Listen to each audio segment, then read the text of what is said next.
na kombo ya tata ya mwana pe Molimo Monsanto.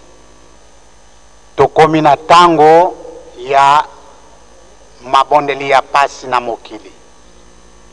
Nde natina na yango tosengi na mama Reverande Dodi Ganga Eveline aleka liboso, mama Reverande Jeannette Nunes yepe aleka liboso, pe papa Reverend Nkondani Shadrach aleka liboso pona libondeli oyo ya pasi. Enzambia nkenda ungwa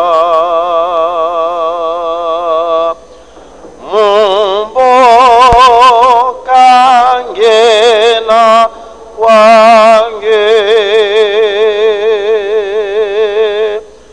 kungwini ngina kutuko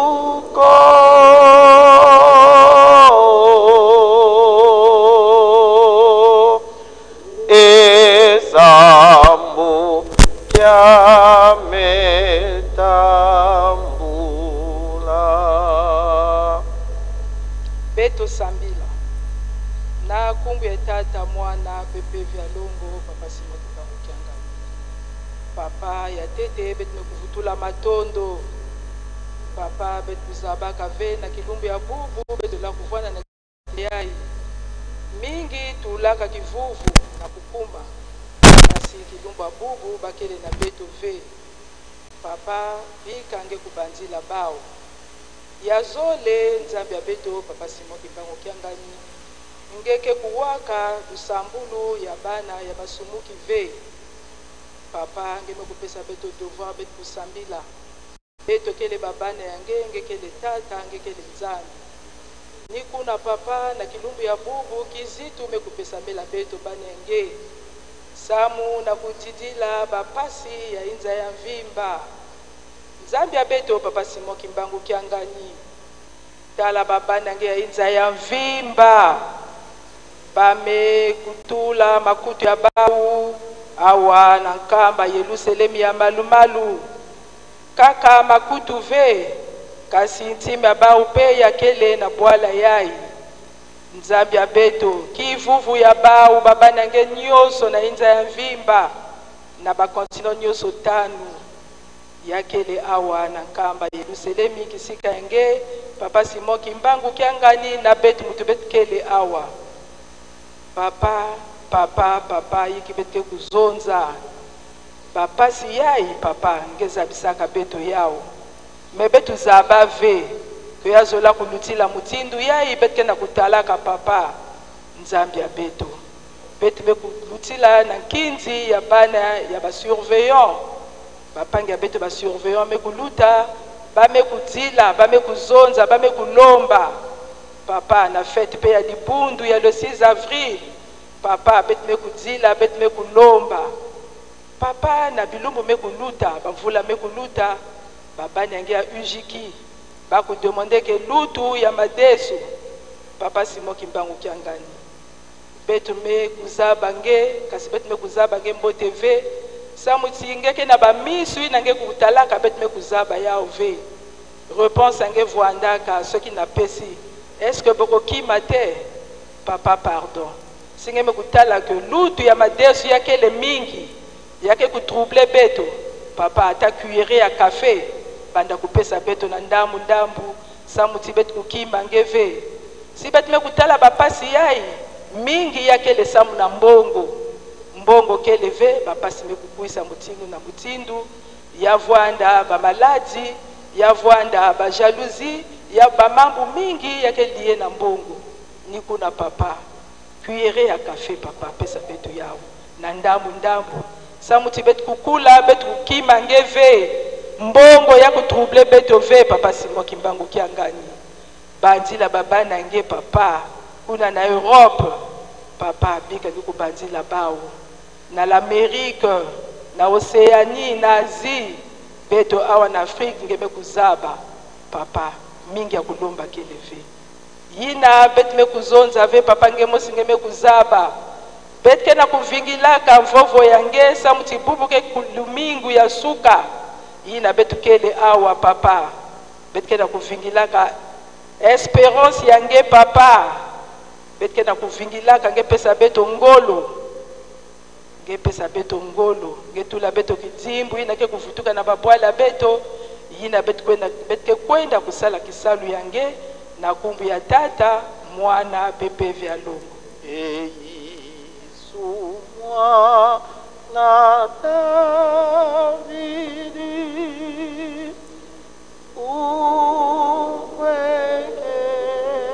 uwekena mono ipilanga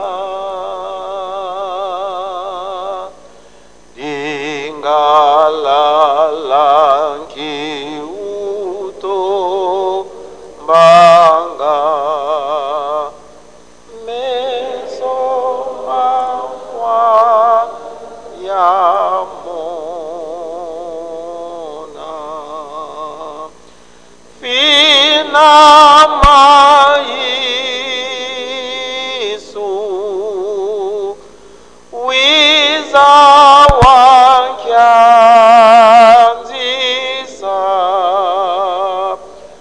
mono impo fwameso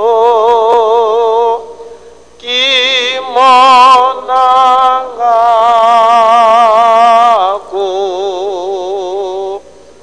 Yesu umbwe sado munazola kwa se ye mwanda velela tata nzambi mfumu Yesu yenge tata mwanda velela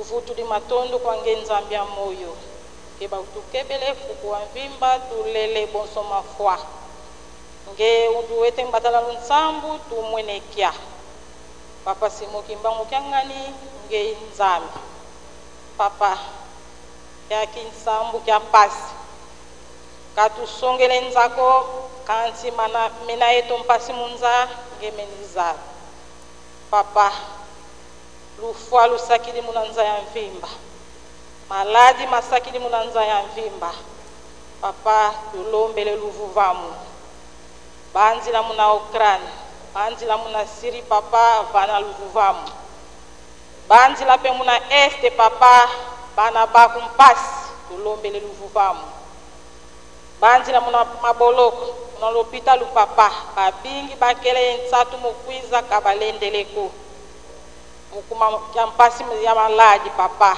tulombele muluvuva muna bana bako beto petuizidi unaye maladi mantela papa tulombele luvuvamu katula maladi ala zitifoid malaria malumpasi nitumpasi maladi ya mpila muna mpila papa beto tuena etinu no yankakako ngeye kaka etinu nwe papa simoki mbangu kyangani beto tuna evuvu tukotere mwaladi sito avai kamula luvuvamu nzambi ankenda nzambi wala kazi tusisi ni maonsu muna maku zi program za ontu ngeye kala kwa kunzambi eto beto tukala bana bako muna zola kwa seye mwana imwanda velela embuluzi wange twizidi towiza watuvuluza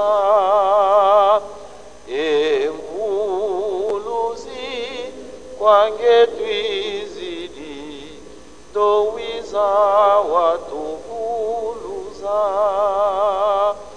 mambu mengi matuzungidi mao tonge yozeyemo ngyumu yoyo kufungila yo makaziko enzambanga kwanda yena mambu mengi matuzungidi mao tonge yozeyemo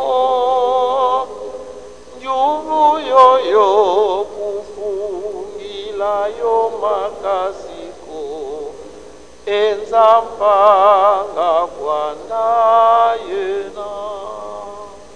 Okombo ya tata mwana pe tata molimo santo. Papa tozongisi matondi na matondi. Yo batel biso banda mukolo ya lendi ti lelo mukolo ya yenga. Tosalaki misala na biso. Tosepere mululu ya le 6 avril. Lelo tokomi dimanche le 10 avril. Yango wana papa toye kopema pe kozongisa yo matondi. Papa makanisi na biso ezongi na 1960. Le 3 avril 1960 isiko tozali angare ezalaki awa batiaki nzoto ya papa Simoki Mbangu. Na libondeli ya papa Dengienda ya lobike papa tosepeli mingi. Bakangaki yo le 12 septembre na ngonga ya 18h.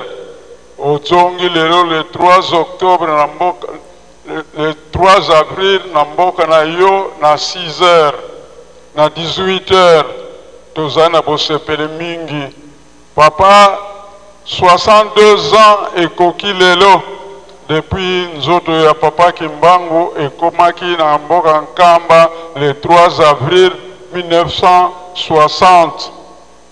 Papa Mangomba o bazali koteya biso ke nkolo Yesu asekwaki Simon Kimbangu akufaki na mabele. Bomona wapi mutu asali 9 ans na se ya mabele bakundula ye nzoto ezali intact. Papa baoyo bayebi likambo yango te tosengaka na bajournaliste na ratelki balakisela biso filme wana pourvu ke bao batiolaka papa Simon Kimbangu bayebeke Kimbangu solo azalaki molimo santo. Papa biso bato yebi yango tozali koteya pourvu ke bamokili bayeba likambo wana. Papa eloko nini kobakisa makanisi na biso nyonso ezali epai na yo. Toyaka na mboka Nkamba kozwa mapamboli mpe kotika bamaladi oyo toza nango. Elikiake papa biso nyonso toyaki awa tokozonga banzoto kolongono na kombo ya tata mwana pe tata molimo santo. Amen. Na kombo ya tata ya mwana pe molimo mosantu sikaboye tokomi na tango oyo toko pambolaka bana pe toko zwaka makabo. Nde na tina ya programe yango tosengi lisalisi ya Reverend Jean Bekonda. Reverend Jean Bekonda yo nde oko salisa biso na botambwisi programe oyo. Kombo ya tata mwana pe tata molimo santo. To biengi ba boti ya bana boleka liboso. Grande courage dirija bo pesa biso njembo pona bo pamboli bana.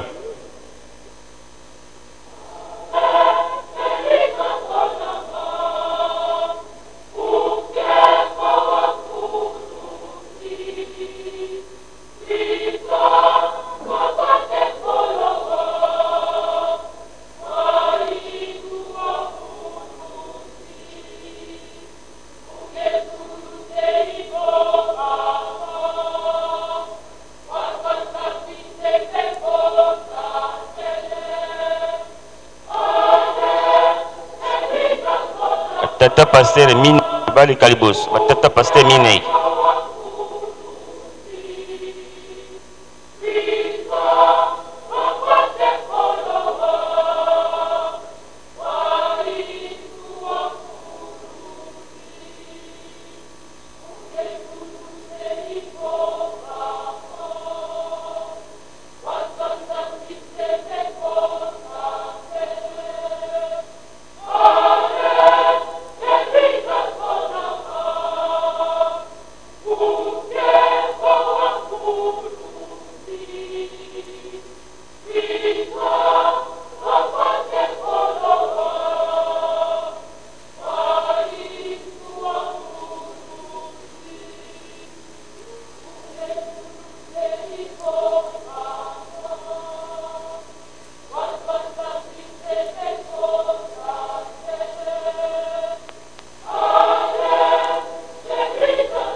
tobondela. Okombo ya tata mwana pe tata Mulimo Santu. Mulimo Santu ndio papa Simoki Mbango ukanga ni papa tobeli yo na ngungo boye. Programme yanda kwa Nzambe se bandaki nde to communauté nyoyo topambola kabana. Eteni yango eza mosana moko tata Nzambe pete yendo tondi na makambo nyonso. Lokola lingomba sa bongisa ete biso tolekaka na esika na yo ndo moni biso batata pase topona mito ye liboso. Liboso to banda mosala mwango papa to sengi bolimbisi. Limbisa mabunga pe bikweli na biso. To banda programme na yo to sukisa na yo. Okombo ya tata mwana pe tata Mulimo Santu. Amen. Okombo ya tata mwana pe tata Mulimo Santu. Tikato yo kali ba tata Nzambe. Oka Israel. Yawe Nzambe na yo wayo biso azali mukunji moko. Kulinga yawe Nzambe na yo na motema moko na molimo na yo mobimba pe na makanisi. Mamanso. Tika ete malako maye ngai na kulaka na yo maza na motema na yo. Natina ete wibisa mango na bana na yo. Mpioso la mango na tango. Yo fani na kati na ndako na tango bozali na mubembo. Tuna tango bozali na kulala. Tuna tango bozali kulamuka. Kulezu kisa luba ete boke ba ete botiola moka tudama na mkete. Pamba te nazali kuloba na bino solo ete banze kuna na likolo bakotalaka elongi na tata na ngai tango yinso. Tata na bino kuna na likolo alingi te ete moko kati bana mikia bunga te. Yango wana soko nanya kunyangela mwana mke na kembo na ngai kunyangela ngai. Bamemela ibana mikia tapambula bango. Baye kuli bapamela bango. Yesu amonaka bongo asidika kalobaka na bango ete. Botika bana mikia yomboka na ngai bopekisa bango te pamba te bokonji na likolo ezali na bato bazana ulingi na bango. Nazali kuloba na bino solo ete soki moto koyamba bokonji na likolo lokolo mwana mke te akokota na likolo te. Azinga bango na maboko apambula bango. Atia maboko likolo na bango. Tuyangani awa biso banso liboso na tata Nzambe pe liboso bato banso mpona kopesa bana oyo na tata Nzambe mpe lingomba na ye tosepeli elongo na batata pe bamama na makambo mauti na tata Nzambe tika ete babokola malamu bana oyo balakisa bango makambo kobikisa milimo mya bango mpe batinda bango ntango yinso na nkombo na biso Yesu Kristo oyo azali ndeko monene na bana na nkombo na lingomba na nkombo na biso Yesu Kristo nazali kotuna bino mibale liboso na tata Nzambe. Bondimi ete bana babino bazali makambo na tata Nzambe mpe bokobokola bango kati na bolingo ba tata Nzambe uta bomwana bango bondimi bongo ingeta na nguya ya tata Nzambe pe Mulimo Mosantu bondimi solo ete bokokolisa bana kaka na nzela na nkolo mpe bokobongisa bizai na bino binso na ndako na bino na makambo na bino maso ete bana bakola kaka na itamboli ilamu kati na nkolo na biso Yesu Kristo bondimi bongo ingeta batata na bamama tuyambi bino na lingomba na nkolo na biso Yesu Kristo oyo azali mobateli malamu na kombo na tata mwana pe tata Mulimo Santu. Tika ya wapambula bino babatela bino. Tika ya wamonisa bino elongi na ye bapesa ye ngwalu na ye. Tika ya wabongola elongi na ye pa na bino bapesa bino kimia. Tobondela. Tata Nzambe na likolo tata na biso banso. Tutondi yo pona makabo oyo pesi na bana bayoyo. Sunga bango babokola bana oyo na botosi pe bolingo wa yo. Pambula bango na ndako na bango mpe tika ete babongisa makambo na bango maso kati na ndako na bango mpe bayebisa bana ezali malamu na nkombo na biso Yesu Kristo oyo bana bawikola ndawo nse. Tata Nzambe yokela biso mawana tina bana oyo sunga bango na mabe maso na mokili batela bango pe yo moko penja yebisa bango na bolingo bwa yo pe kubikisama na bomo ikati na nkombo na biso Yesu Kristo mwana wa bolingo bongisela bango esika wonse pe na likolo mboka na yo tosengi manso na nkombo na tata mwana pe tata Mulimo Santu tika mapambo na nkombo na biso Yesu Kristo mpe bolingo bwa tata Nzambe pe lisunga Mulimo Santu liyumela libela okombo tata Mulimo Santu amen. Okombo ya tata mwana pe tata Mulimo Santu tokosenga na batata selo na bamama selo baleka liboso nde friki bokotambwisa biso.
baye liboso na tata Nzambe kolo tata Molimo Santo pete opambela biso mbongo yango. Maboko mosusu etiami na basani. Maboko mosusu etiami te. Oye etiami papa sopela bango mapamboli pete batiaka moko na mokolo. Biso pe beto zuite okanisela biso pete tozwa tokanisaka mokolo oyo maboko na biso mazanga kochama na basani yote. Mbongo yango papa yuti na banzela ebele tosengeza na nzela moko. Mbongo yango papa ezali moke fulukisa pete tokokisa bilaka ya papa dialunga na kiangani. Okanisela pe batata baba masolo pete badwa makasi pete baumela kosala ka musala mwango papa. Lipamboli na yo tosengi mokolo mobimba lingomba mobimba osopela biso mapamboli pete tokanisa tokokisa bilaka ya botongi mboko oyo okombo ya tata mwana pe tata Molimo Santo. Amen.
na kombo ya tata ya mwana pe molimo mosantu tokomi na tango oyo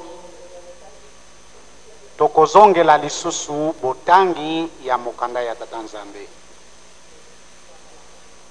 Kasi pona baoyo bayaki sima toko rapele mikanda oyo tobandaki na yango.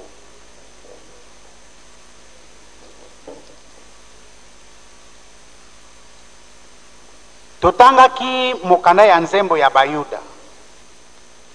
Mukanda ya nzembo ya Bayuda totangaki ya 127, psaume 127, totangi kaka verset moko ya liboso.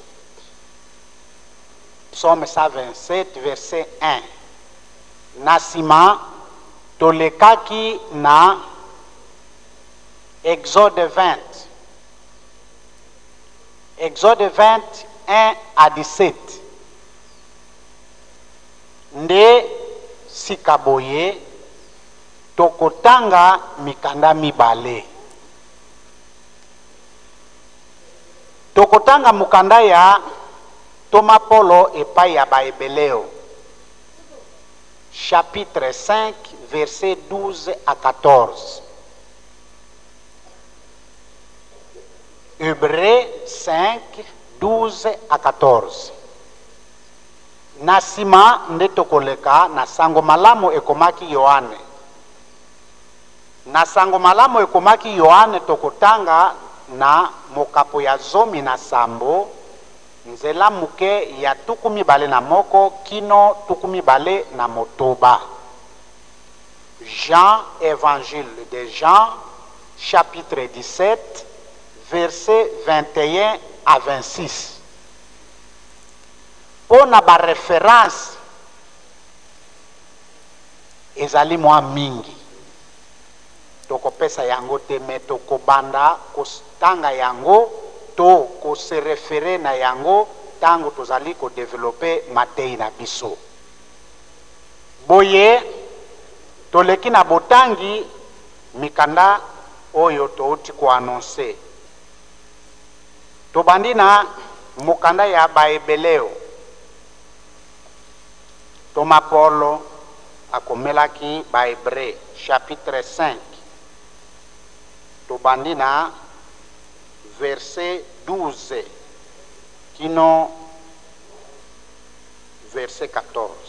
Na kombo ya tata ya mwana pe molimo mosantu biso tokotanga na version oyo tozali na yango ya français oyo bazali mutu na version na ye alanda. Mutu ya makambo elobi boye vers un approfondissement de la vie chrétienne. Verset 12.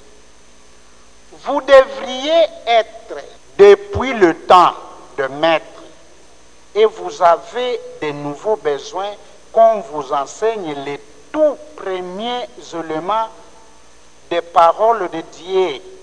Vous en êtes arrivé au point d'avoir besoin de lait, non de nourriture solide. Quiconque en est encore au lait ne peut suivre un raisonnement sur ce qui est juste, car c'est un bébé. Les adultes, par contre, prennent de la nourriture solide et qui, par la pratique, ont le sens exercé à discerner ce qui est bon et ce qui est mauvais. Toleki na mukanda ya sango malamu ya Yohane. Sango malamu ya Yohane chapitre 17 verset 21 kino 26. Mutu ya makambo elobi la prière de Jésus. Verset 21. Que tous soient un comme toi, Père, tu es en moi, et que je suis en toi. Qu'ils soient en nous et aussi, afin que le monde croie que tu m'as envoyé. Et moi, je leur ai donné la gloire que tu m'as donnée, pour qu'ils soient un comme nous sommes un. Moi en eux, comme toi en moi, pour qu'ils parviennent à l'unité parfaite, et qu'ainsi le monde puisse connaître que c'est toi qui m'as envoyé, et que tu les as aimés comme tu m'as aimé. Père, je veux que là où je suis, ce que tu m'as donné soit eux aussi avec moi, et qu'ils contemplent la gloire que tu m'as donnée, car tu m'as aimé dès avant la fondation du monde. Père, juste tandis que le monde ne t'a pas connu, je t'ai connu. Et ceux-ci ont reconnu que tu m'as envoyé. Je leur ai fait connaître ton nom, et je leur ferai connaître encore, afin que l'amour dont tu m'as aimé soit en eux et moi en eux. Na kombo ya tata mwana pe molimo mosantu. Amen. Tobondela. Na kombo ya tata ya mwana pe molimo mosantu.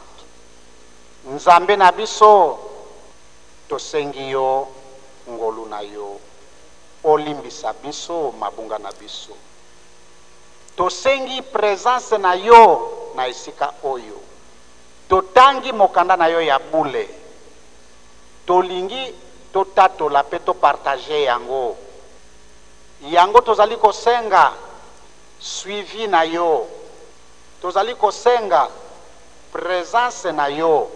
Tozali kosenga yo moko dirige mayele na biso pe maloba na biso. Yo zala na baoyo nyonso bavandi awa pona koyoka liloba oyo, po tango bakoyoka elo na malokola mbuma na mabele ya kitoko ebota bambuma ebele. Zala pe na ngai mutu na telemi na esika oyo, poete oyo na koloba ezala benefike pona vi na kondima ya bana na yo, na kombo ya tata mwana pe molimo mosanto. Amen. Na kombo ya tata ya mwana pe molimo mosanto. Lelo ezali dimanche 10 avril 2022. Tosangani awa na circonstance nini? Tosangani awa na circonstance ya clôture ya centenaire. Parce que soki toyebi eloko ememi biso awa, ndenge tokoyeba pe ko situe matei na biso. Centenaire pona nini? Lingomba ebandi le 6 avril 1921, na le 6 avril 2021 ekokisi 100 ans. Depuis le 6 avril 1921 le 6 avril 1922, to sali déjà une année, to koti na siècle ya sika, to clôturer centenaire. Nde yango wana thème ya matei na biso ezali l'impact du centenaire de l'Église dans la vie et dans notre foi. Impact ya centenaire ya lingomba na kati na bomo ina biso pe na kati na kondima na biso. Impact nini centenaire ya lingomba ezali na yango na bomo ina biso pe na kondima na biso. Ndenge ezali momeseno na biso tobandaki na mukanda ya nzembo ya bayuda. Nzembo ya bayuda ezali banzembo oyo bana ya Israel babandaki koyemba tango babimaki na boumbu na Egypte, kuna esika basalaki 430 ans.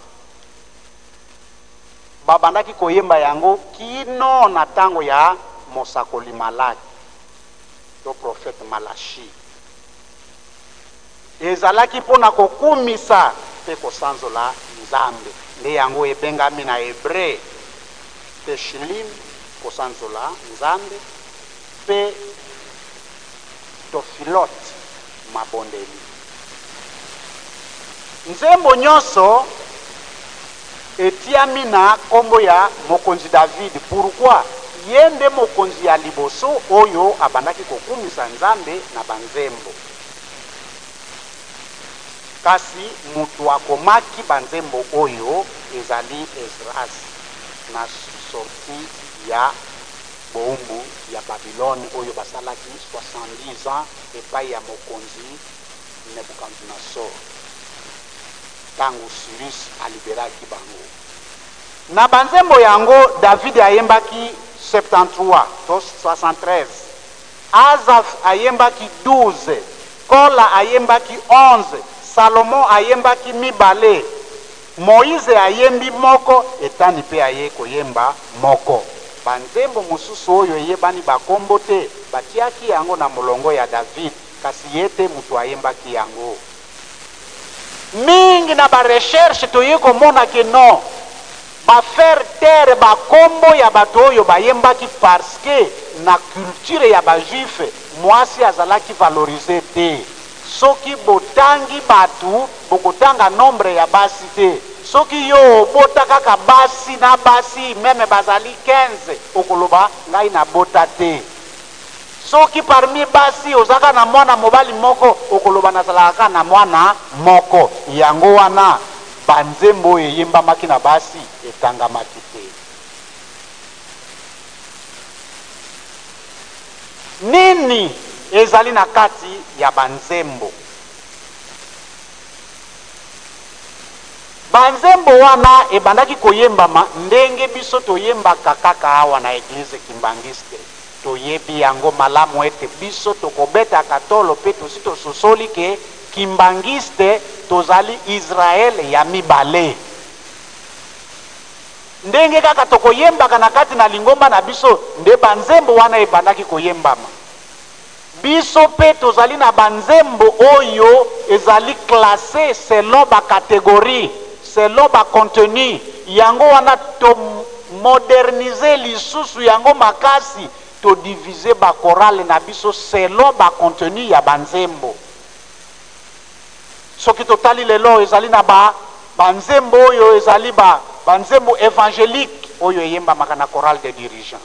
Tozali na banzembo ya ba supplication lokola banzembo oyo yemba makana koreki. Tozali na banzembo prophétique oyo ezali koloba makambo ya kala pe oyo ezali koya banzembo ezali na jeteki. Tozali na banzembo ya ba louange pe ya ndenge na ndenge, ya matanga, ya ba fete, ya chaque événement tozali na yango. Ezalaki bongo po biso tozali bana ya Israel. Na kati na banzembo oyo moyembi na nzembo oyo toponi ya 127 na verset 1 alobi nini? Soki Nzambe atongi ndaku te, yo mutu oyo ozali kotonga yango ozali kosala mosala ya mpamba. Alobi lisusu mutu oyo akengelaka mboka sentinelle, soki Nzambe ye moko azali kokengela mboka wana te, sentinelle azali kobebisa pongi na ye pamba. Malamu batata na bamama, makambo nyonso tosalaka yango elongo na Nzambe.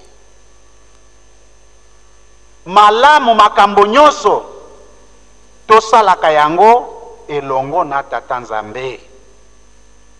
Likambo nyonso tokosala malamu tosalaka yango elongo na Nzambe.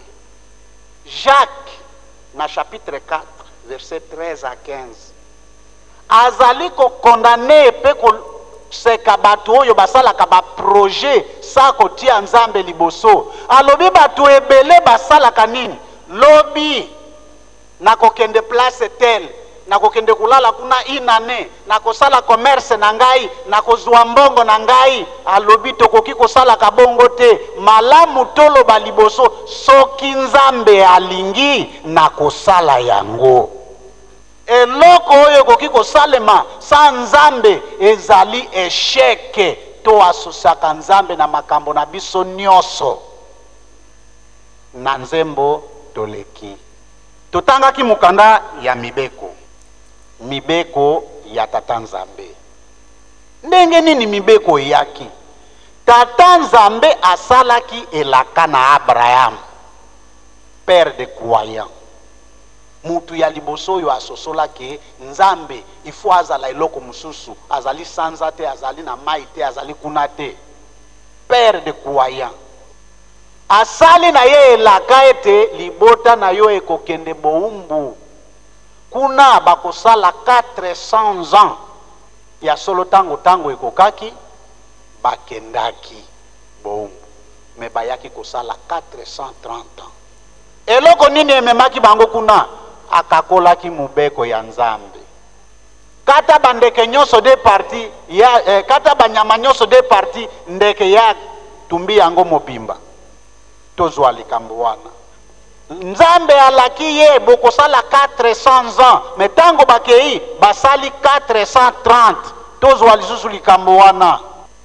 Tango ya kobima ya bana ya Israel, Moïse mutu atambusaki bango. Kasi tango bakomaki na ngomba ya Sinai, nde Nzambe aye kopesa bana ya Israel mibeko. Kasi tango babimaki na Egypte, babimaki gratuitement mubeko ezalaki te. Elingi koloba babimaki nde na bolingo ya Nzambe na ngolu na ye. Ezali te ke paske batosaki mubeko mawa ya Nzambe kaka. Mena nzela Nzambe apesi bango mubeko. Likamo mususu tozwa yango wana. Tango bakomi pene ya mokili ya elaka, Nzambe a ordonné batinda banongi bakende kononga mokili. Bakei kuna, bakei komona batu. Balobi non. Bagéant. Tokokoka bango te, biso toza komona na lokola mayoyo na miso na bango. Bana na biso bakotikala na esclavagisme kuna. Nzambe asepelaki likambo wana te. Pona nini? Balakisaki confiance epai ya Nzambe te.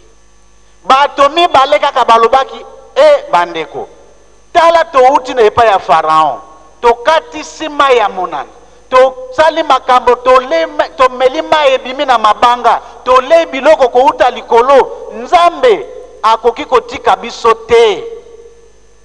Bato mibale wana, Kalebe na Yosua. Yango wana batata na bamama, mibeko ya Tata Nzambe tokoki ko néglige yango te. Mubeko lisumu ezali nini?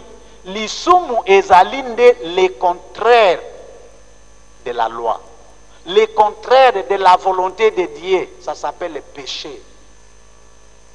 Na grec nomos, yango eboti norme. Le contraire, le péché ezali anomia. Le contraire, a privatif, l'absence de la loi. Le contraire s'appelle le péché.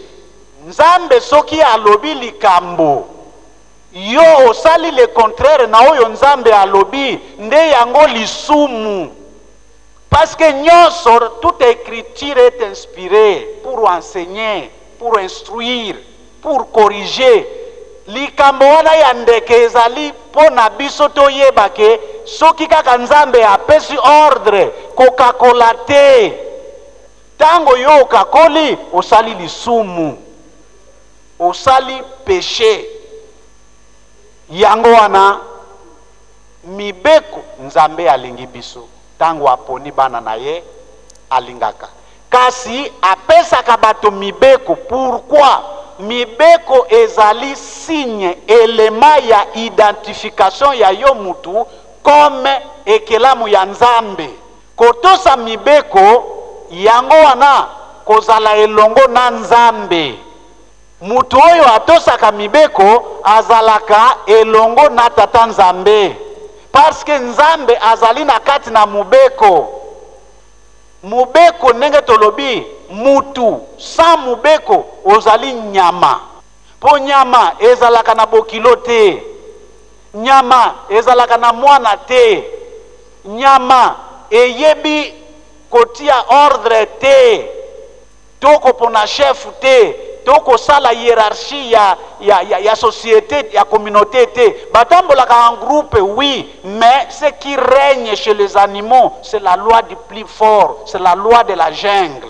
Pourquoi bazali na mubeko te? Yo ozali mutu, eloko eko confirmer ki moto na yo ke okelama à l'image et à la ressemblance de Dieu, c'est le commandement. Libanda ya mubeko ozali na yo mutu pamba, ozali na yo eloko te. Mubeko nde ezali signe, ezali so, timbre ya yo ekelamu kome oyo asalema na lolenge ya Nzambe. Tomonaka même ba voiture, chaque voiture, chaque marque ezalaka na signe na yango. Soki omonika voiture wana eleki batie signe neti ya étoile oyebi ke Mercedes. Soki basali yango na ndenge mususu oyo oyebeli te, yo moko kokamwa ke ba Mercedes mususu ekomi ya forme oyo. Pourquoi olobi bongo? Po omonika ka ke batie signe ya Mercedes. Soki Renault eza na signe, biso signe na biso en tant que bikelamo ya Nzambe ezali kotosa mibeko. Esili yango wana batata na ba mama na mibeko tokotia sete na mubeko moko kosala ekobo te. Mubeko wana ezali 7e commandement, ezali na 14e verset, kosala ekobo te. Pourquoi tolobi yango? Ba mususu ba monaka ke ezali tabu, ndenge tozali boye tolobela mubeko ya ekobo. Me batata na ba mama soki toyoki soni kolobela makambo oyo eza koboma lingomba, lingomba eko continue kobeba, pe puissance spirituelle ya lingomba ekosila. Ekobo ezali kobebisa lingomba. Lelo yo soki otali ndenge mote ya liboso ateaki, soki otali ba Sainte Lama 95% ekobo. Na longola kizemu, na bomaki libala, na salaki ekobo, eboye na boye. Kaka yango na ba groupe kolobate, soki omoni mwana ya kimbangisa akomi kosenga bosala ngai transfert, yazalaka na dirigeant me alingi yake na jeteki, yebaki ase azui mobali kuna na jeteki na groupe na ye. Naza kosenga kaka transfert na longa na groupe wana po basi ba bebisi kuna ekobo. Batata na ba mama ekobo ezali lisumu mabe. Ebebisaki mboka oyo tozali kobenga yango mboka ya Corinthe. Na Corinthe bakomaki na expression bazali koloba à la corinthienne, c'est-à-dire ekobo pamba pamba. Na ekobo kuna na Corinthe balobi te soki ekobo ya libanda nde mabe, mais soki tozali kosala ekobo biso bandimi na biso bandimi eza problème te po ezali entre nous, prostitution sacrée babengaki yango bongo. Est-ce que na église na biso makambo wana toza komona yango te? Ekobo ezali lisumu oyo parmi mabe oyo Nzambe atumbelaki Sodome na Gomora. Ekobo ebebisaka nzoto na molimo, ekobo ekotaka tina mikuwa mingi. Tosalaka ekobo ndenge nini? Okotambola na mwasi oyo azali mwasi na yo te, to mobali oyo azali mobali na yo te, osali ekobo. Okovanda na mwasi, ovanda na ye na ndako yaka tovanda, osala na ye mariage te, oza kosala ekobo. Kokabwana na mwasi, pe okei kobala mwasi mususu, mwasi wana okabwani na ye, osi osala na ye mariage, okabwani na ye, okei kobala mwasi mususu. Matthieu 19:5 nkolo Yesu alobi, oyo akabwani na mwasi na ye akei kobala mwasi mususu ayebake aza kosala kindumba. Mutu na mutu amituna, Osi okreyele mwasi na yo makambo po osi okomi na makango olingi obala ye bokabwana. Ekobo ekokomisa biso liboso ya Nzambe te. Forme mususu pe ya ekobo kotala mwasi na miso ya kolula osali ekobo. Papa diangenda alobaka na mbuta moko to tata moko ye moko aza komona mwasi wana aleki mbuta mutu wana atali. Papa alobi papa kotala ka mwasi ndenge wana te, kotala ka ba mama ndenge wana te. Tango zako lula zako mono zako mwasi osali deja ekobo wana nkolo Yesu mutu alobaki boyebi ke lobami ke kosala ekobo na mwasi te. Mengai na lobi na bino kotala kaka na miso ya kolula ozako sala ekobo. Totika prostitution ezali lisumu ekoki kozala sacré te ke tosala ka yango kaka entre nous ekoma sacré ndenge ezalaka na Corinthe jamais. Mingi tozali koboma mabala na nko kilikili na Kinshasa koloba te, na Poto koloba te, na Luanda koloba te, bisika mususu boyebi na ba pastere akwe na lisumu pe bayambi ye atelemi pona nini asalaki ekobo. Banganga Nzambe mukanda ya Osée chapitre 4 verset 6 elobi banganga Nzambe bomemi ngambo. Bato na ngai bazali kokufa po mutu ya koyebisa bango makambo azali te. Oyo nde toteya na bandimi po lingomba ezwa nguya na yango ya Molimo Mosantu. Okomona likambo ya kokabola mabala kuna na commission de discipline esali 2 ans 3 ans batu baza kobendana po ezali na baoyo bazali pour, ezali na baoyo bazali contre, ba mususu bazali ko défendre, ba mususu bazali kolinga ba punir. Tozali kolinga to sacraliser ekobo. Ekobo ezali nde lisumu ebomaka nzoto na molimo. Toleki na mokanda ya baebeleo. Totangi mukanda ya baebeleo elobi nini? Toma Polo alobi boye. Bino bolingaki nde bozala ba maître, ba lakisi, ba enseignant, ba professeur. Mais nazali kokamwa ti boye bozali nano na posa balakisa bino makambo ya mike ya ebandeli ya liloba ya Nzambe. Bokomi na niveau ata ya kolinga bomelaka kaka miliki. Zoka nde miliki ezali nde pona bana mike. Bino bana ya mikolo ba mikolo baliaka biloko oyo ya makasi. Biloko ya makasi nde epesaka mutu raisonnement ekola akoma mutu ya ko juger, jugement na yezala juste. Pe akoma na discernement. Sikoyo bokomi kolinga kaka miliki. Miliki oyo amelaka miliki na potopoto azali bebe yango wana bakokaka ko raisonner makambo ya makasi te.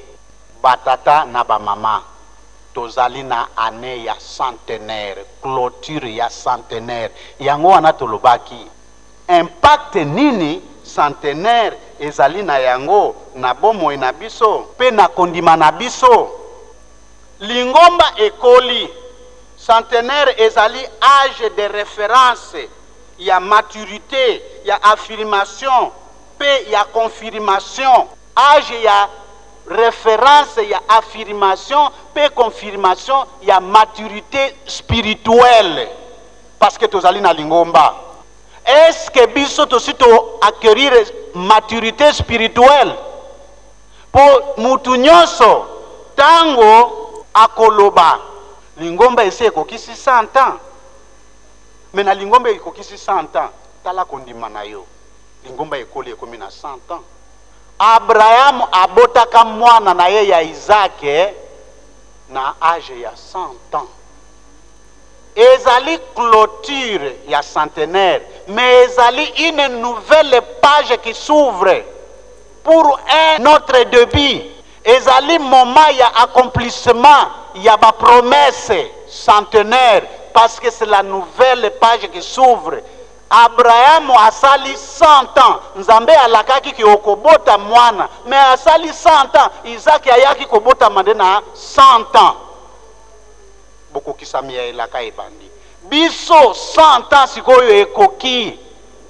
Nzambe azali na oyo azali kobongisa pona esalema na kati na lingomba na biso, mais to vérifier maturité spirituelle na biso ezali ndenge nini. Soki tozali nanu lelo na posa tozonga kalisusu bayebisaka biso makambo ya mike wana ya liloba ya Nzambe, biso bato oyo tokokaki kozala deja ba maître, ba professeur, ba docteur. Yango wana batata na ba mama ndenge tolobaki na lisumu ya Ekobo, mote ya teaki la fois passé alobaki makambo papa diangenda alobaka. Oyo asalaka Ekobo azalaka lokola ebembe ya mbwa oyo zali kopola. Yango wana Thomas Paul pe alobi na 2 Corinthiens chapitre 2 verset 16 alobi tozali groupe mibale ezali na baoyo bazali epai ya Nzambe to liboso ya Nzambe bazali solo ya bibembe, ba mususu bazali liboso epai ya Nzambe solo ya malasi. Botanga yango na 2 Corinthiens chapitre 2 verset 16. Yo nangai tozali solo nini devant Papa Simon Kimbangu Kiangani? Solo ya ebembe to solo ya malasi? Malamu tozala solo ya malasi. Tokola kondima na biso ekola 100 ans, 1 siècle. Nenge tolobaki ezali âge ya maturité absolue. Ezali difficile ou bien rare mutu akokisa 100 ans. C'est le début d'une nouvelle page, une fin qui lance un nouveau début qui constitue la confirmation et l'accomplissement de ce que l'on projette. Nzambe aprometaki nenge tolobaki kinabilaka na ye, nani akokota na bilaka na ye? Nani akokota? Ndenge nini sikoyo, ndenge nini toko zua maturité spirituelle wana? Ndenge nini toko zala capable kosalisa Nzambe na biso? Nzambe aye kovanda na biso. Nzambe aye kovanda na biso. Bokonzi ya Nzambe euti na bayuda ekotinda mana esika ekobota mbuma. Nzambe aye kovanda na biso. Esaïe alobi, si l'Éternel des armées ne nous a pas laissé sa descendance, nous serions comme Sodome, comparable à Gomorrhe. Nkolo Yesu kuna na bayuda abotaki te, kasi tangu ayawe pe na biso aboti. Molimo mosantu akoya tokovanda na ye libela na libela akolongwa te, parce que atikeli biso descendance na ye, nous serons avec lui tous les jours et toutes les années. Ti kokokisama ya bilaka. Tozali bana ya alliance ya sika. Jérémie 31 elobi na kosala na bino alliance lokola oyo ya kala te, parce que ya kala batata na bino babebisaki, me ya mbala oyo bokoyeba ngai Nzambe. Mutu akoya lisusu kolakisa bino makambo ya Nzambe te, po Nzambe ye moko mutu akobanda koteya bino. Yango tozali komona mikolo na mikolo Papa Simon Kimbangu Kiangani azali koteya biso. Biso batei tokosala nini? Toko reperkite message oyo ye apesa kabiso, nde toko kende ko enseigner yango po ye moko kati na biso azali koteya biso mikolo na mikolo. To leki na mukanda ya Hébreu, to ikendaki kosukisa na mukanda ya Jean, sango malamu ya Yohane nini kolo Yesu alobi? Tolobi bien pona ko acquérir maturité spirituelle, po tozala capable ya kosala makambo. Tokosalela yango ndenge nini? Prière ya nkolo Yesu epesi biso ba réponse. nkolo Yesu na prière na ye azalaki profond, parfois azali kosala baredite kozongelaka makambo. Nzambe na ngai nasengi ete baoyo balandi ngai bazala moko ndenge ngai nazali kati na yo, bango pe bazala kati na biso, bango bazala mutu moko po bato ya mokili bayebake yo otindaki ngai. Tala nasi nalakisi bango makambo nyonso pe napesi bango gloire oyo yo opesaki ngai. Basi bayebi ko contempler bokonzi na yo Nzambe pe basosoli yo. Yango nazali kosenga azongeli lisusu bazala batu mutu moko ndenge ngai na yo tozali mutu moko. Bango bazala kati na biso ndenge yo zali kati na ngai. Yango wana elingi koloba nini? Po tozwa maturité tonyokwa mate na masumu oyo zali konyokolo biso, tolobaki yango na psaume. Tokoki kosala eloko moko te biso moko sa tozala elongo na Nzambe, tokosala eloko moko te. Nkolo Yesu na prière na ye azali kolakisa biso communion ya ba chrétien. Communion ya ba chrétien yango ezali kopesa nzela na communion ya ba chrétien na Nzambe, à l'image ya péricorèse oyo ezali entre les hypostases divines. Communion elingi koloba nini? Bomoko biso ba chrétien nyonso tokokoma mutu moko, c'est-à-dire kintwadi likanisi moko lokola mbuma ya bolingo. Mbe kintwadi wana balakisa biso yango kala, biso toyekoli yango.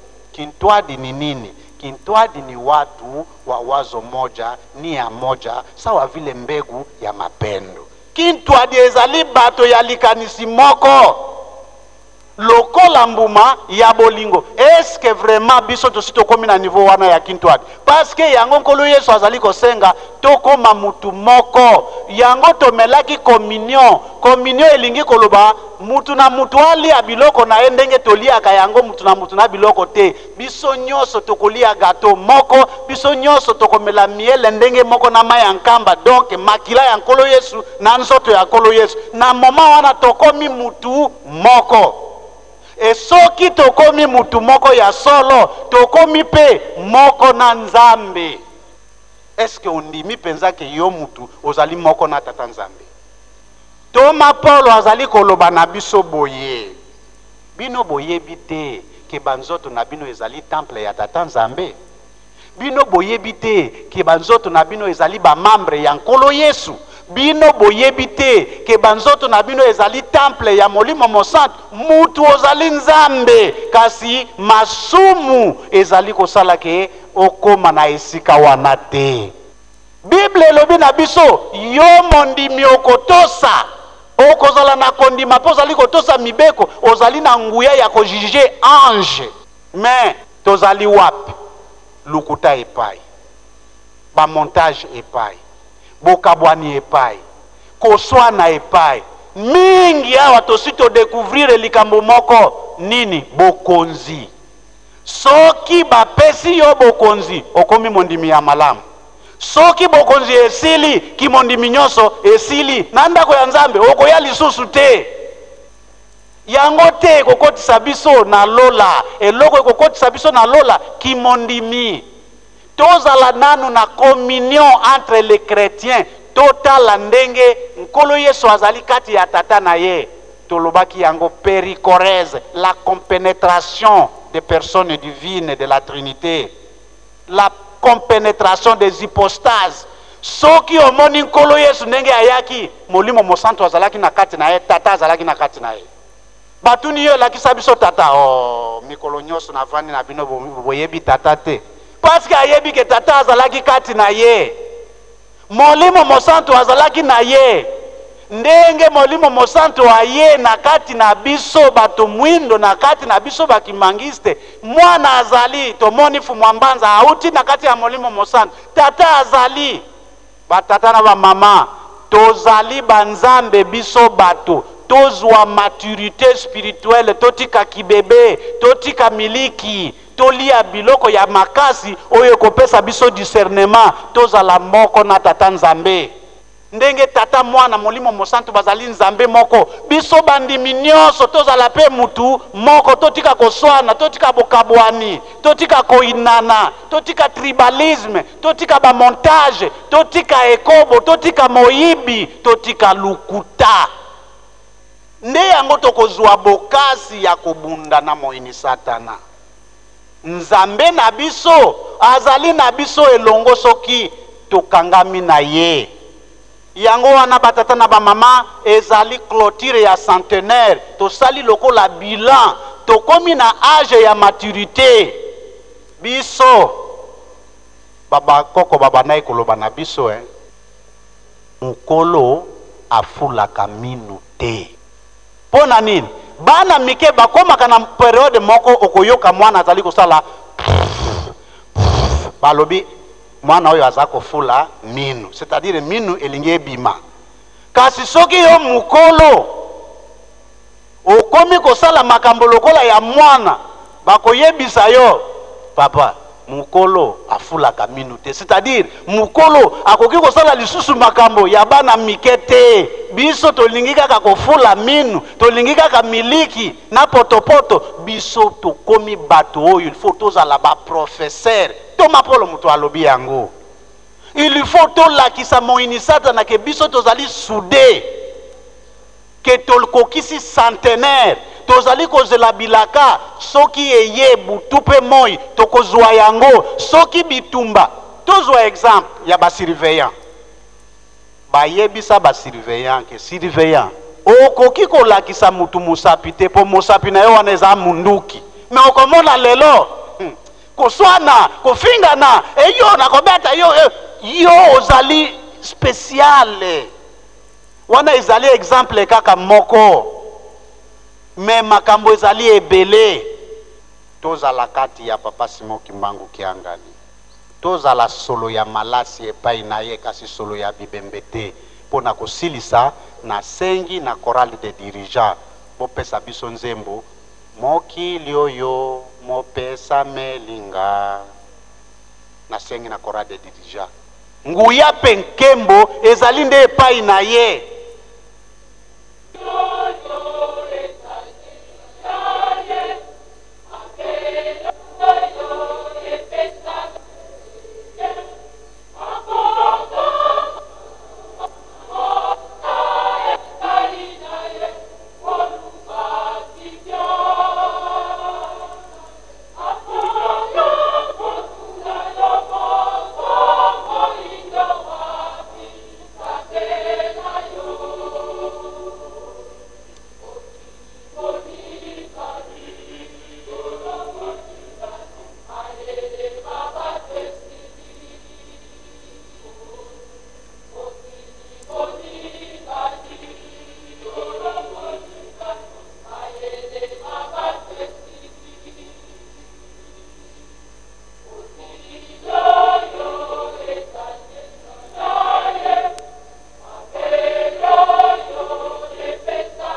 aussi chorale des dirigeants bapesi ngai similaire, c'est-à-dire okei na pharmacie osengi aspirine eza te bapesi yo Novalgine.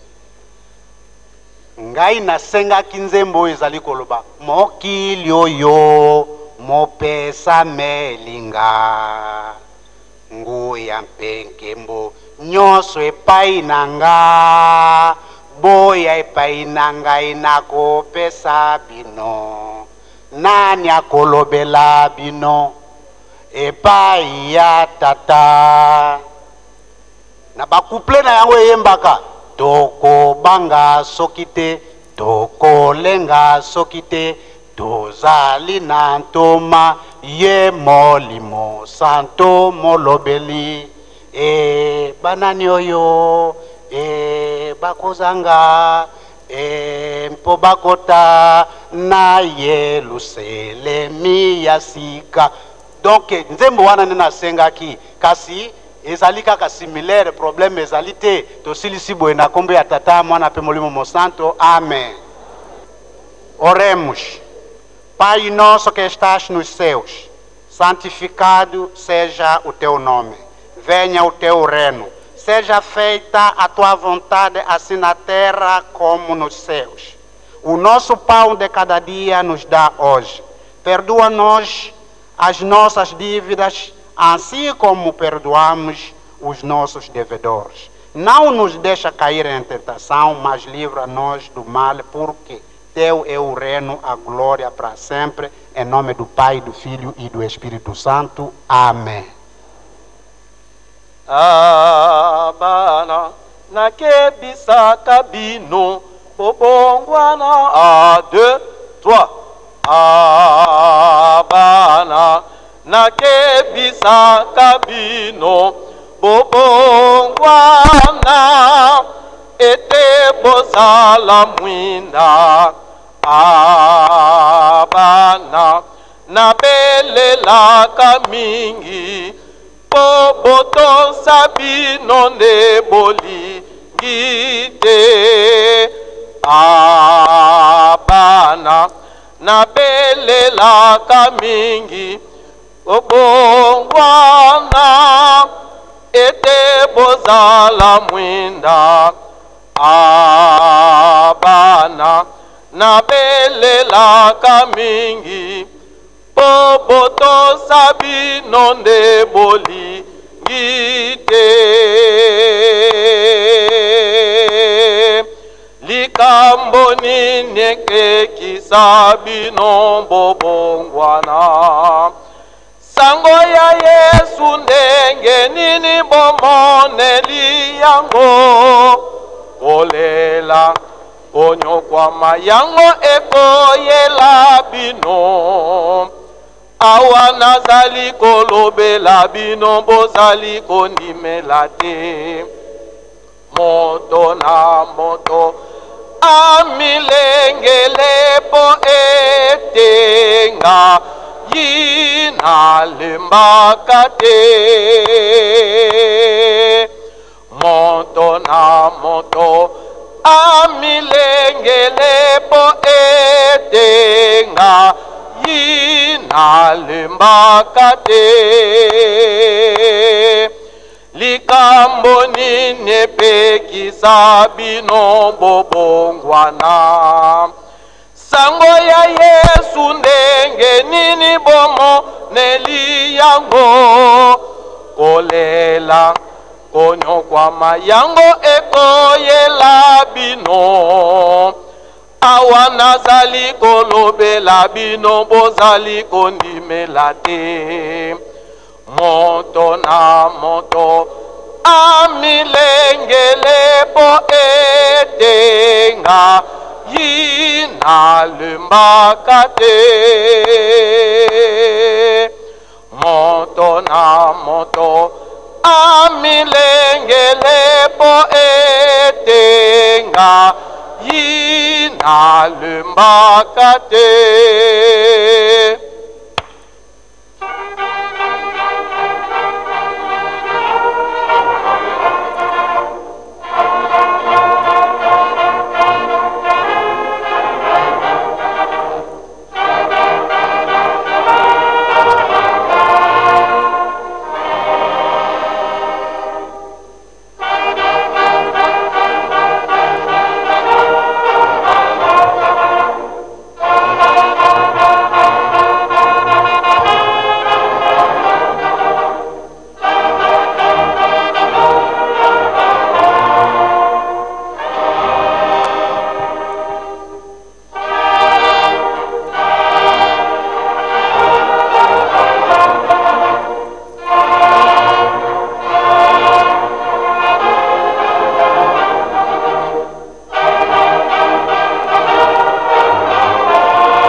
na kombo ya tata mwana pe tata molimo santo lelo mokolo monene mokolo wa lomingo mokolo ya zomi pona sanza oyo ya mine sanza ya avril mobu mwa nkoto mibale na tuku mibale na mibale dimanche le 10 avril 2022 banso tolandi na bokebi nyonso na attention soutenue matei minene mauti kopesa mela biso na papa révérend Alafa Ramazani Mwana Kabeya et Azali représentant légal deuxième suppléant en charge des mouvements et associations na République ya Angola matei ya bongseli biso na mikanda mine atangeli biso lo yembo ya Dawidi ya nkama tuku mibale na sambo nzela moko pamba ya liboso mokanda ya mibale ya Moïse mokapo ya tuku mibale nzela ya yambo kino zomi na sambo mokanda ya ba ebeleyo mokapo ya mitanu nzela ya zomi na mibale kino zomi na mine pe ya sukisi na mokanda ya Yohani mokapo ya zomi na sambo nzela ya tuku mibale na moko kino tuku mibale na motoba pe apesi biso référence na 2 Corinthiens chapitre 2 verset 16 Psaume de David 127 verset 1 Exode 20 verset 1 à 17 Hébreux chapitre 5 verset 12 à 14 et 1 Jean chapitre 17 verset 21 à 26. Référence 2 Corinthiens chapitre 2 verset 16. Okombo ya tata ya mwana pe tata molimo santo tokoti na famille sainte konande tomoni présence ya bandeko na biso bana tosengi na bandeko na biso boko ka kotelemela biso biso bandeko na bino na lingomba topesa bino mbote faki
tobongisa maboko topesa bandeko na biso bana mbote okombo ya tata mwana pe tata molimo santo okombo ya tata ya mwana tata molimo santo bandeko na biso bokoki na bino kovanda mozola kwa se ye mwana ye tata mwana velela twena kintwadi ye ngudi zeto bao bakalanga kintwadi ye masemeto tina tulombele ko ba mama lo tutela mana beto bana beno talufana kyambote faki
ika twakubike no moko twavana ngudi zetu kyambote munkumbwa se ye mwana itata mwanda velela munkumbwa se ye mwana ye tata mwanda vela bamama tulendele kutuvwana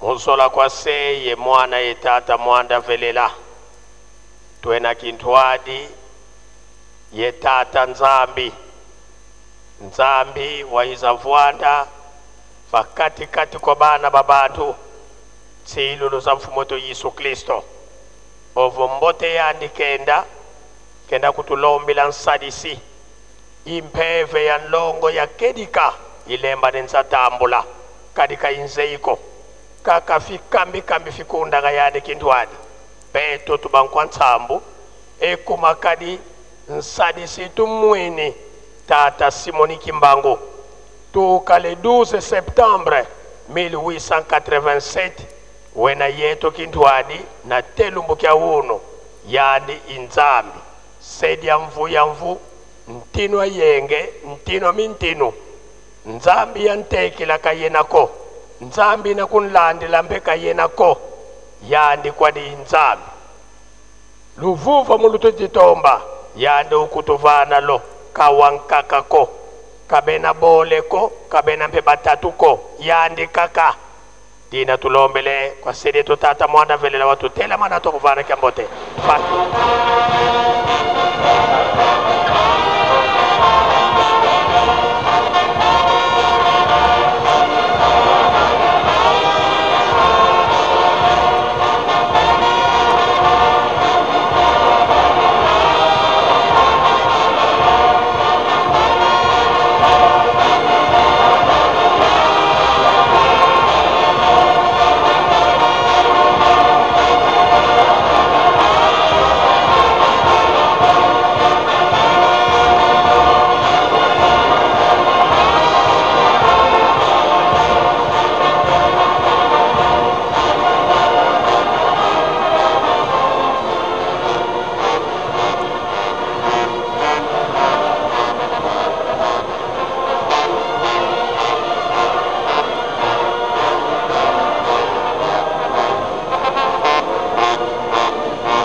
ika twakubike no moko twavana tata nzambi kyambote munkumbwa se ye mwana tata mwanda velela munkumbwa se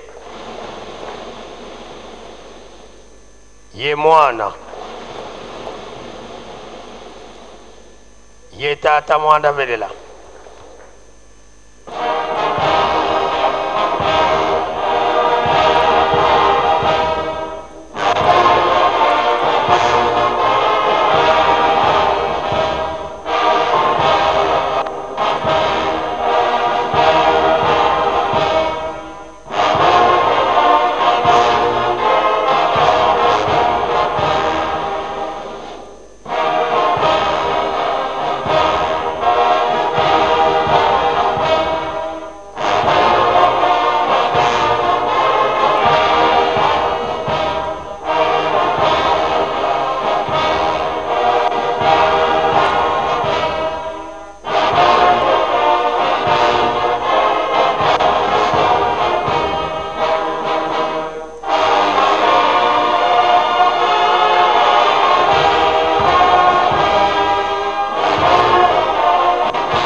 endele kutufuanda sedito wanzambeto beto bana bako tukulombele wabakafulu watusigirigisa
Muza mfumo wetu Yesu Kristo yezola kwa nzambi wa seditu ye ungwa dia mwanda velela bika wakalanga yetu tuka kwa yelengu se mwane mwanda velela. Amen.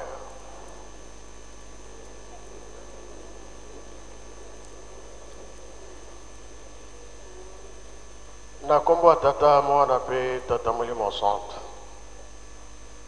tolanda ki matei na biso tata pasteur mutateya kibiso abandelaki na banzembo bayuda akena mibeko mikanda na ye asuka toyoki tobomba tosalela mpona mokolo wana tobika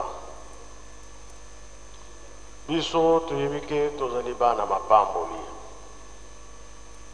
tata nzambe alingi biso mingi ye atikaka biso te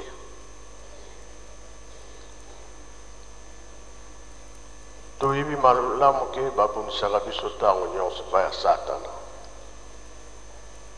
me nzambe mpe atiki biso te nkolo yesu ayaki mpona kobikisa biso tata simon kimbangu ayaki mpona kobikisa biso soki totali likambo oyo nkolo yesu alobaki na tata simon kimbangu musala ya teta eza ya kolala daponi yo tata simon kimbangu kende kolamusa bango ensolo tobungaka nzela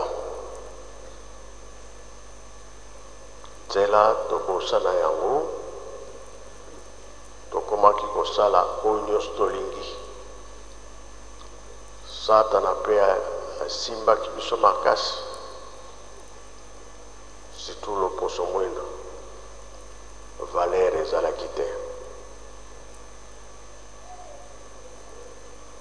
tozalaki lokola libanga oyo ebwakama mason atali libanga forme nango te esimbi te nati yango na fondation abwaki yango me akontinue kotonga amoni non ke kozwa libanga na récupere yango atie yango na coin po emonanaka motu nyonso atala yango tata kimbangu ayaki bakoko bamoni pasi bakoko bakangami ye moko mpe papa kimbangu alobaki yango bien tokokangama tokomona pasi po tozokende na bana na bakoko na biso tokobota bamona pasi oyo toza nango te bolamu ezala kati na bango yango moni lelo oyo tobungaka nzela tokoma na nzela sikoyo badevoir nyonso batata batikilaki biso yango toza kolanda yango tozali kosalela Malgré mpasi ezali, bitumba ezali, koswana ezali, kobunda ezali, biso totelemela kaka wana. Maloba ya Tata Nzambe ata ewumeli ekosala. Tozomona kola eloko ezali te.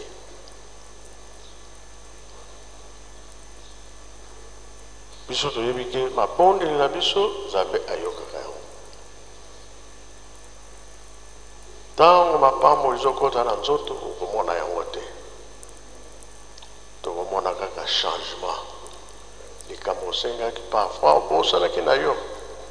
Ebolamu yeli yo yebaka makambo oyo osengaki Nzambe asalisi yo. Mapambo okomona yango na miso te. Nga nake nasengi libonde, nga nasengi mapambo, nga nasambeli. Me bapesi nga eloko te nasimba na maboko. Biso kuna tozalaka te. O basimbisa yo boye, o esalisa yo bondela kaka. Tango akolo Yesu soki asalisi mutu atini na mai na silo. Tomoni pe Tata Simon Kimbangu. Na kama asalisi mutu atindwe na mai kendo kusokola. Mai ya sima. Biloko ya kusimba na simbisa mutu. Biso tosalelaka mwana te. Ndimela Nzambe na yo na sor. Nzambe mpe akotika yo te. Biso totalelaka kaka olingi Nzambe esala makati na biso mapamboli tozo yango. Tobongaka nzela. Makambo mingi balakisi biso na tosali yango te. Tozali mpe kotonga Yelusalemi. Tine ezali tozokotongela Yelusalemi. Mokili mobimba mabota nyonso ekoya na Yelusalemi. Mopaya soki ayeli yo okoyamba ye folalisa ye folesa ye. Programme ngomba pesaka yango nde biloko ezangaka te na Yelusalemi. Ndenge tomataki tuyaki na Ntsinsani toluwe mituka tuye na mbongo Ntsinsani tuye na biloko wana nde mapamboli na biso tozali kotonga Yelusalemi. Tozosalela Tata Nzambe. Biso tozosenga nde mapamboli ezala mingi. Makambo tozosalela mabondeli liwa etelema. La 21 etelemaka 9 ans bato bazali kokufa te. Lelo soki balobi na biso liwa etelemi kimia pe kokota kati na biso. Me totosa Tata Nzambe na nyonso azali kosenga biso. Yango sango monene toza nango yango wana batela elembo na yo komekama ye mingi po toyebi ke 4e génération Nzambe alinga arekipere bana na ye. Bizalele ya moto na moto ezali komonana. Soki osalaka bolamu continue kosala bolamu na yo. Soki pe osalaka mabe na yo continue mabe na yo. Nde bokokutana na Tata Nzambe. Moke bapesi biso yango wana tosilisi na komba Tata Mwana pe Tata Molimo Santo. Amen. Bika totonda lusia musu tutambuli kwa Tata Nzambi munkumbwase ye mwana Tata Mwanda Velela. Munkumbwase ye mwana ye Tata Mwanda Velela.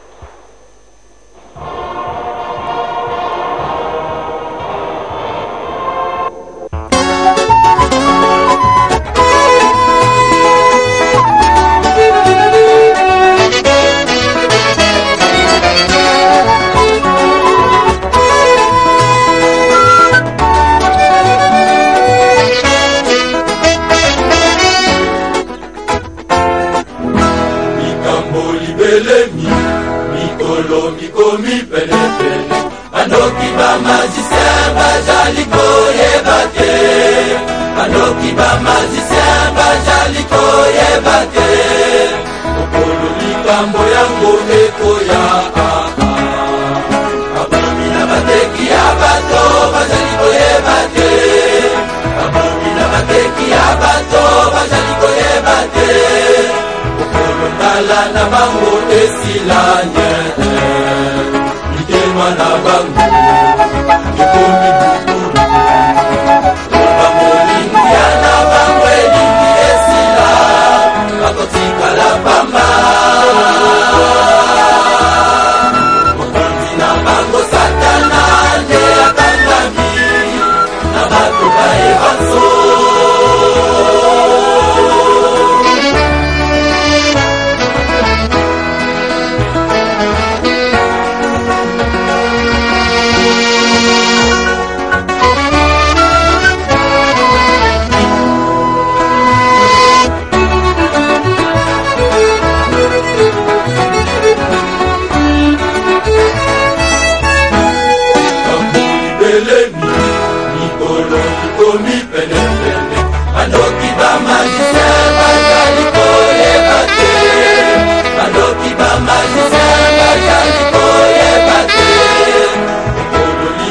Yango ekoya Abomi na bateki ya bato bajaliko yebate Abomi na bateki ya bato bajaliko yebate Okolo ngala na bango esilanye Ikeba na bango ekomi Oba molingu ya na bango elingi esila Makotika la pamba Satana nde akangami Abato baye baso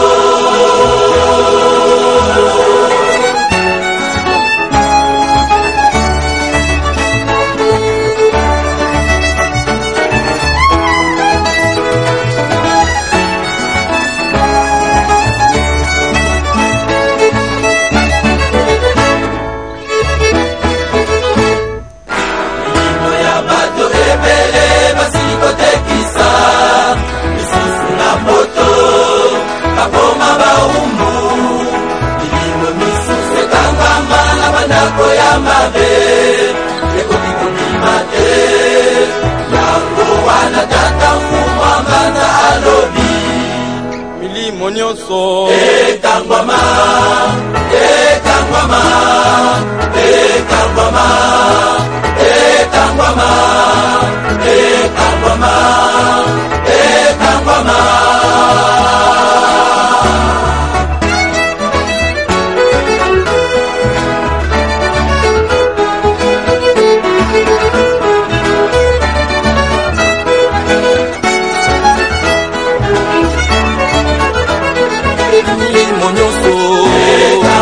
Ekangwama, banokasi mingi Ekangwama, banokwa mipe mingi Ekangwama, banokasi mingi Ekangwama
kitenda omuya yesi muya utukila omuya yesi muluta yangalala beni kule zuluyi kule kundilu omuya yesi muya izile kitenda omuya yesi muya utukila omuya yesi muluta yangalala beni kune zuluyi kune kundilu masaka mame masakugunwa muluta yangalala beni kune zuluyi kune kundilu masaka mame masakugunwa makugunwa wanguluzi omuya yesi muluta yangalala beni kune zuluyi kune kundilu masaka mame masakugunwa makugunwa wanguluzi omuya yesi muluta yangalala beni kune zuluyi kune kundilu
Apoyo canto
Thank you.